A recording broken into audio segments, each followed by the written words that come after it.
ओम जय श्री हरि विष्णु। कार्तिक मास का महात्म और कथा सुनने वाले सभी भक्तों का आज की कथा में हार्दिक स्वागत है। भगवान श्री कृष्ण और श्रीमती राधा रानी की कृपा सदैव ही आप और आपके परिवारजनों पर बनी रहे। तो दोस्तों, आज आप सुनेंगे कार्तिक मास महात्म का दूसरा अध्याय। बोलो विष्णु भगवान की जय। तदनंतर गुणवती ने जब राक्षस के हाथ से उन दोनों के मारे जाने का हाल सुना, तब वह पिता और पति के वियोग से दुखी होकर करुण स्वर में विलाप करने लगी। हा नाथ, हा तात, आप दोनों मुझे अकेली छोड़कर कहाँ चले गए? मैं अनाथ बालिका आपके बिना अब क्या करूंगी? अब कौन मुझ कुशलहीन दुखिनी स्त्री का भोजन और वस्त्र आदि के द्वारा पालन करेगा? इस प्रकार बारंबार करुणाजनक विलाप करके वह बहुत देर के बाद चुप हुई। गुणवती शुभ कर्म करने वाली थी।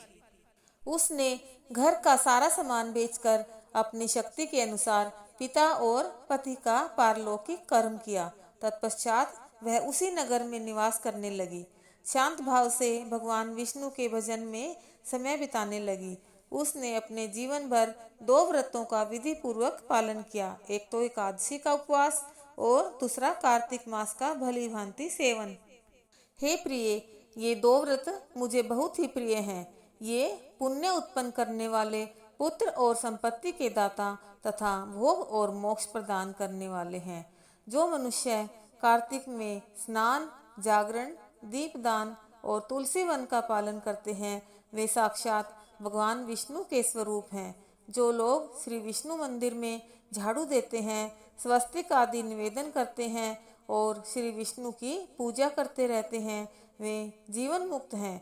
जो कार्तिक में 3 दिन भी इस नियम का पालन करते हैं, वे देवताओं के लिए वंदनीय हो जाते हैं। इस प्रकार गुणवती प्रतिवर्ष कार्तिक का व्रत किया करती थी। वह श्री विष्णु की परिचर्या में निरंतर भक्ति पूर्वक मन लगाए रहती थी। एक समय जबकि जरावस्था से उसके सारे अंग दुर्बल हो गए थे और वह स्वयं भी ज्वर से पीड़ित थी, किसी तरह धीरे धीरे चलकर गंगा के तट पर स्नान करने के लिए गई। जो ही उसने जल के भीतर पैर रखा, त्यों ही वह शीत से पीड़ित हो कांपती हुई गिर गई। उस घबराहट की दशा में ही उसने देखा आकाश से विमान उतर रहा है, जो शंख, चक्र, गदा और पद्म धारण करने वाले श्री विष्णु रूपधारी पार्षदों से सुशोभित है और उसमें गरुड़ चिन्ह से अंकित ध्वजा फहरा रही है। विमान के निकट आने पर वह दिव्य रूप धारण करके उस पर बैठ गई। उसके लिए चंवर डुलाया जाने लगा। मेरे पार्षद उसे बैकुंठ ले चले। विमान पर बैठी हुई गुणवती प्रज्वलित अग्निशिखा के समान तेजस्वनी जान पड़ती थी। कार्तिक व्रत के पुण्य से उसे मेरे निकट स्थान मिला। जो तुम्हारे पिता देव शर्मा थे, वे ही अब सत्राजित हुए हैं। हे शुभे, चंद्र शर्मा ही अक्रूर हैं और तुम गुणवती हो। कार्तिक व्रत के पुण्य से तुमने मेरी प्रसन्नता को बढ़ाया है। पूर्व जन्म में तुमने मेरे मंदिर के द्वार पर जो तुलसी की वाटिका लगा रखी थी, इसी से तुम्हारे आंगन में कल्प वृक्ष शोभा पा रहा है। पूर्व काल में तुमने जो कार्तिक में दीपदान किया था, उसी के प्रभाव से तुम्हारे घर में यह स्थिर लक्ष्मी प्राप्त हुई है तथा तुमने जो अपने व्रत आदि सब कर्मों को पति स्वरूप श्री विष्णु की सेवा में निवेदन किया था, इसलिए तुम मेरी पत्नी हुई हो। मृत्यु पर्यंत जो कार्तिक व्रत का अनुष्ठान किया है, उसके प्रभाव से तुम्हारा मुझसे कभी वियोग नहीं होगा। इस प्रकार जो मनुष्य कार्तिक मास में व्रत परायण होते हैं, वे मेरे समीप आते हैं। जिस प्रकार की तुम मुझे प्रसन्नता देती हुई यहाँ आई हो, सूत जी कहते हैं, इस प्रकार जगत के स्वामी भगवान श्री कृष्ण के मुख से अपने पूर्व जन्म के पुण्यमय वैभव की बात सुनकर उस समय महारानी सत्यभामा को बड़ा हर्ष हुआ। इसी के साथ दूसरा अध्याय संपूर्ण हुआ। बोलो विष्णु भगवान की जय। तो दोस्तों, अब सुनते हैं राधा जी की सगाई का भजन। खेलत खेलत राधा गई है ब्रज में, नंद रानी कोर बुलाई हो राम। हर हरा गोबर राधा पिल पिली माटी, मुतियन चौक पुराया हो राम। अंदन चंदन के राधा पटरे बिछाए, ऊपर राधा बिठाई ओ राम। छोटा सा लड़का री राधा गौएं चरावे, उसके पास बिठाया हो राम। हरी जरी की राधा चुंदड़ी उड़ाई, ऊपर जरद की नारी हो राम। 5 बतासेरी राधा शेर मिठाई, मेवा से गोद भराई हो राम। आप भी खाइयो राधा सखियों ने दीजो, घर ले के मत जाइए हो राम। आज तो आई राधा फिर मत आइयो, यहाँ तेरी हुई है सगाई ओ राम। राधा की माता यूं उठ बोली, संग की सहेली सब घर आई, तूने कहाँ देर लगाई ओ राम। खेलत खेलत माता गई थी ब्रज में, नंद रानी कोर बुलाया हो राम। हर हरा गोबर माता पिल पिली माटी, मोतियन चौक पुराया हो राम। अंदन चंदन के माता पटरे बिछाए, ऊपर हमको बिठाया हो राम। छोटा सा लड़का री माता गौएं चरावे, उसके पास बिठाया हो राम। हरी जरी की माता चुंदड़ी उड़ाई, ऊपर जरद की नारी हो राम। 5 बताशेरी माता शेर मिठाई, मेवा से गोद भराई हो राम। आप भी खाइयो राधा सखियों ने दीजो, घर ले के मत जाइए हो राम। आज तो आई राधा फिर मत आइयो, यहाँ तेरी हुई है सगाई हो राम। देखो री मेरी अगड़ पड़ोसन, दुरानी जिठानी, राधा ने कैसी ले जाई ओ राम। बोलो राधा रानी की जय, बोलो कृष्ण कन्हैया की जय।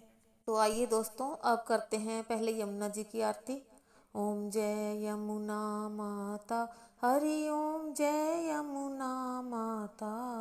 जो नहावे फल पावे, सुख की है दाता।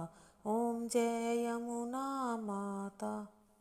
श्री यमुना जल शीतल, अगम बहे धारा, मैया अगम बहे धारा। जो जन शरण तेरी है, जो जन शरण तेरी है, कर दिया निस्तारा। ओम जय यमुना माता। जो जन प्रात ही उठकर नित्य स्नान करे, मैया नित्य स्नान करे। यम के त्रास न पावे, यम के त्रास न पावे, जो नित्य ध्यान करे। ओम जय यमुना माता। कली काल में महिमा तुम्हारी अटल रही, मैया तुम्हारी अटल रही। तुमरा बड़ा महात्म, तुमरा बड़ा महात्म, चारों वेद कही। ओम जय यमुना माता। आन तुम्हारी माता प्रभु अवतार लियो, मैया प्रभु अवतार लियो। नित्य जल निर्मल पीकर, नित्य निर्मल जल पीकर, कंस को मार दियो। ओम जय यमुना माता। नमो मात भय हरणी, शुभ मंगल करणी, मैया शुभ मंगल करणी।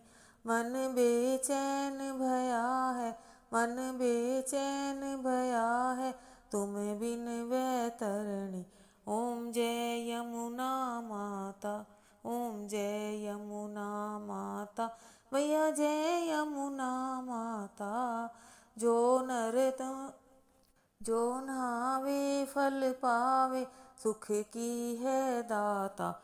ओम जय यमुना माता, ओम जय यमुना माता। बोले यमुना महारानी की जय। तो दोस्तों अब करते हैं गंगा जी की आरती। ओम जय गंगे माता, मैया जय गंगे माता। जो नर तुमको ध्याता, जो नर तुमको ध्याता, मनवांचित फल पाता। ओम जय गंगे माता। चंद्र सी ज्योत तुम्हारी, जल निर्मल आता, मैया जल निर्मल आता। शरण पड़े जो तेरी, शरण पड़े जो तेरी, सो नर तर जाता। ओम जय गंगे माता। पुत्र सगर के तारे, सब जग को ज्ञाता, मैया सब जग को ज्ञाता। कृपा दृष्टि तुम्हारी, कृपा दृष्टि तुम्हारी, त्रिभुवन सुखदाता। ओम जय गंगे माता। एक ही बार जो तेरी शरणागति आता, मैया शरणागति आता।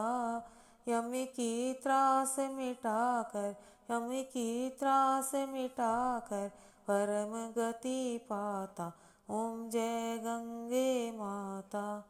आरती मात तुम्हारी, जो जन नित गाता, मैया जो जन नित गाता। दास वही सहज में, दास वही सहज में, मुक्ति को पाता। ओम जय गंगे माता, ओम जय गंगे माता, मैया जय गंगे माता। जो नर तुमको ध्यावत, जो नर तुमको ध्यावत, मनवांछित फल पाता। ओम जय गंगे माता, ओम जय गंगे माता। बोले गंगे मैया की जय।